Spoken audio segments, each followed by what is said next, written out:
Selamat pagi Bapak Ibu, saudara-saudara yang kasih dalam Kristus. Sungguh senang bila pagi ini kami boleh kembali menjumpai Bapak Ibu dalam program Hikmat Pagi GKI Karangsaru edisi Kamis tanggal 21 November 2024. Namun sebelum kami membaca dan merenungkannya yang akan disampaikan oleh Saudara Lukas Anwar nanti, kita berdoa terlebih dahulu. Mari kita berdoa.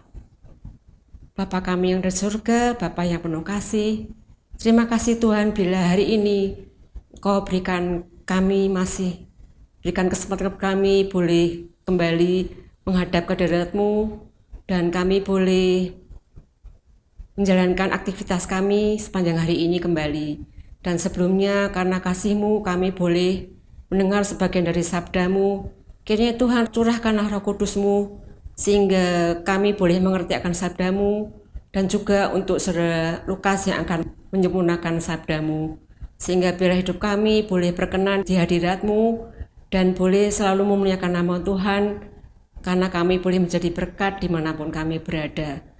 Terima kasih Bapa, kami serahkan doa ini sepenuhnya hanya ke dalam tangan kasih-Mu, yaitu Tuhan Yesus Kristus yang menjadi Juru Selamat kami yang hidup. Amin. Tema hikmat pagi hari ini adalah mengusahakan kekudusan hidup yang terambil dari Matius 5 ayat 48 yang berbunyi demikian. Karena itu haruslah kamu sempurna sama seperti Bapamu yang di surga sempurna. Demikianlah firman Tuhan, syukur kepada Allah. Selamat pagi saudara sekalian. Saudara, kekudusan adalah panggilan bagi setiap orang percaya. Dalam Injil Matius, Tuhan Yesus memanggil kita untuk menjadi sempurna, sama seperti Bapa di surga adalah sempurna. Panggilan ini bukan hanya untuk meraih kesempurnaan dalam artian tanpa cacat, tetapi lebih kepada usaha kita untuk hidup di dalam kehendak Tuhan. Usaha kita untuk terus mencerminkan karakter Tuhan dalam kehidupan sehari-hari. Kekudusan bukan hanya tentang aturan, bukan hanya tentang larangan, tetapi juga tentang hubungan. Allah yang kudus itu memanggil kita untuk hidup sesuai dengan karakternya. Kekudusan adalah hasil dari kasih dan iman kita kepada Allah. Di dalam 1 Tesalonika pasal 4 ayat yang ketiga dikatakan bahwa inilah kehendak Allah, yaitu pengudusanmu, agar kamu menjauhkan diri dari percabulan. Pikiran dan hati kita adalah medan pertempuran utama dalam usaha kita untuk hidup di dalam kekudusan. Dalam Filipi pasal 4 ayat yang ke-8, Paulus mengingatkan jemaat di Filipi untuk memikirkan hal-hal yang benar, yang mulia, yang adil, yang manis, suci, dan patut dipuji. Saudara, menjaga pikiran kita dari hal-hal yang tidak kudus adalah langkah awal dalam mengusahakan kekudusan. Usaha kita tidak akan berarti tanpa kekuatan dari Tuhan pastinya. Oleh sebab itu dalam 2 Korintus pasal 12 ayat 9 firman Tuhan berkata, "Kasih karuniaku cukup untukmu, karena kekuatanku menjadi sempurna dalam kelemahan." Dalam usaha kita untuk menuju kepada kekudusan, kita harus terus bergantung kepada kasih karunia Allah yang memberi kita kekuatan untuk mengatasi kelemahan kita.